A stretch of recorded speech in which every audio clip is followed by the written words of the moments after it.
Ciao ragazze e ciao ragazzi, benvenuti in questo nuovo video. Allora, oggi vi mostrerò la mia borsa da piscina o meglio anche da mare.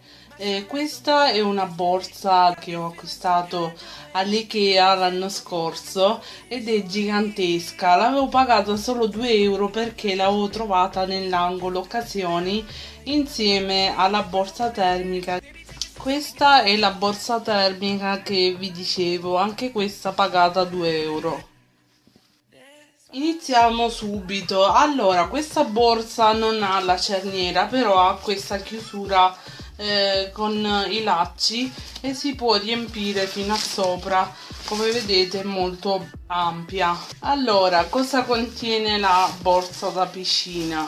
Innanzitutto contiene le infradito, le ho posizionate in questo sacchettino di plastica.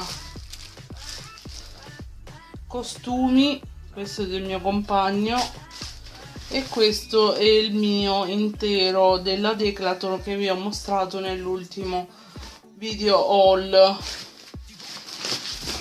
Questo sacchettino, dentro troviamo due cuffie da piscina, poi occhiali da sole che non mancano mai, bagno schiuma della Bottega Verde al cioccolato, acqua profumata della Sien Gelsomino e Peperosa, queste qua sono quelle nuove, spray per i capelli per quando si è esposti al sole, sempre della Sien, latte solare corpo della Biopoint protezione 10.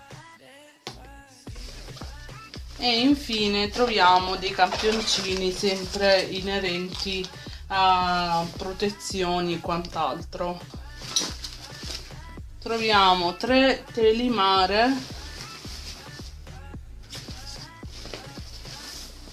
e nient'altro. Questa è la pochettina della borsa. La borsa è pronta per andare in piscina. Ciao a tutti!